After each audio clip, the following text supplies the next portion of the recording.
Hello friends, welcome back to my channel. आज बनैबा कुंदुरीर गोटे नुआ रेसिपी। सब बेले तो प्राय समस्त घरे कुंदुरी तेल भजा होता है। आज किंतु टिके भिन्न धरणर बा डिफरेंट टाइप रो गोटे रेसिपी बनैबा। सब बेले तेल भजा खाई खाई भी बोर लगे, तो आज गोटे नुआ रेसिपी करबा जो थी कि आपण ये चटपटा भी रहिबो, टेस्टी भी रहिबो। आपण भात रुटी किंबा नान सांगरे खाई परिबे। नॉर्मली आपण गरम भात सांगरे भी याको मिसेकी खाई परिबे। बहुत ही टेस्टी लागिबो, बहुत ही सिंपल झटपट हो जिवो। तो चलंतु आउ डेरी न करी रेसिपीटी स्टार्ट करिबा। एइथिपाई देखंतु एइठे मु आधा किलोर कुंदरी और दुईटी मीडियम साइजर आलू और तीनोटी पियाज को बड़ बड़ साइज रे काटी देछि। आपण आलू देखि पारथुबे मु केते बड़ बड़ साइज रो काटिछि और कुंदरी को एठी दुई फाळ करिकि नेछि। आउ एठी आउ गोटे जिनस मन रखिबे, एइठी मु छोट बा कसी टाइप रो कुंदरी नेछि जो थरे कि बहुत ही टेस्टी लागिबो रेसिपी। पियाज को देखंतु एठी मु बड़ बड़ चंक्स रे काटिछि। गोटे पियाज को मु मीडियम साइज रे पियाज को तीन फाळ बा 6 पीस करिछि।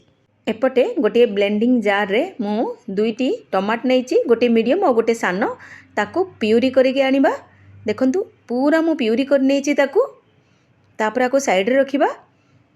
एपटे मु कड़ाई गरम करिछि, सेथिरे 2 चम्मच तेल देबा। एठी मु सरसो तेल यूज करछि, आपण जे कोनोसी तेल भी यूज कर परिबे। तापर काटिकी रखिथिबा कुंदरी आ आलू को दे देबा सेथिरे। फ्लेम एठी हाई टू मीडियम रखिबे, कारण कुंदरी रे बहुत पानी थाए। लो करिवेनी, लो करले सिझिला टाइप रो परिबा हे जिवो। तापरे आकु गोटे मिनट भाजिबा। तापरे किछि लूण और किछि हळदी देकी आकु भाजिबा। मीडियम फ्लेम रे ही भाजिबा जो पर्यंत कि कुंदरू आउ आलू टिके पानी छाड़ी पानी सुखी जिवो। तापरे आकु कवर करिकी 5 मिनट मीडियम फ्लेम रे कुक करिबा। देखंतु 5 मिनट परे कवर काढ़ी पुणी आकु टिके घंटा घंटी कर देबा। एई प्रोसेस रो मोटिव होची कि कुंदरी और आलू को ऑलमोस्ट आमे 60 to 70% कुक करिबा। तापरे जेतला 50% कुंदरी और आलू कुक हेछि थिबो, तापरे सेतला आमे पियाज को ऐड करि देबा। तापरे आकु भलो भाबरे मिसा मिसी करी पुणी आकु ढांकी की 5 मिनट कुक करिबा। 5 मिनट परे कवर काढ़ी आकु पुणी घंटा कटी करिबा। आपण देखि पारुथिबे पियाज गुडाक निजे निजे सेपरेट हे गलानी। आउ एठी कुंदरी आलू पियाज ऑलमोस्ट 70% कुक हो गलानी। ताको गोटे प्लेट रे काढ़ी रखिबा और सेम कड़ाई रे पुणी मु आउ 3 चम्मच सरसो तेल नहीं जाउची। तापरे तेल गरम हैला परे जीरा गोटे चम्मच देबा। जीरा को संपूर्ण रूपे फुटिबा को छाड़िबा। तापरे फाइनली चॉप करथिबा 2 ରୁ 3टी कंचा लंका मु एठी देइची, जहाँद्वारा कि राग भल आसो। तापरे एठी मु अदा और रसुण को छेचिकी गोटे चम्मच नहीं। आपण बटा भी दे पारिबे, किंतु अदा रसुण छेचिकी देबा द्वारा कौन हुए तार चंक्स गुड़ाक पाटी को बाजिले बहुत ही बढ़िया लगे। तापरे बाटिकी रखिथिबा टमाटो प्यूरी को दे देबा। एठी ब्लेंडर रे किसी पानी देबी ताको दे देबा एठी। तापरे आको भल भाबरे टिके हाई टू मीडियम फ्लेम रे कसेई नेबा जो पर्यंत कि टमाटो टिके तेल छाड़ीनी। आपण देखि पारुथिबे एठी ऑलमोस्ट टमाटो तेल छाड़ी देलानी। एई स्टेज रे कोन करबा, बळका तक मसला पके नेबा। टिके हल्दी गुंड, मर्च गुंड, जीरा गुंड, धनिया गुंड, तापरे गरम मसला और किछि लूण। मन रखिबे आपण पूर्वर कुंदरी भजारे भी लूण देथिले, एठी आपण मसला को चेक करिके लूण देबे। आपण हिसाब रे लूण देबे। तापरे आकु टिके कसिला परे टिके पानी देबा।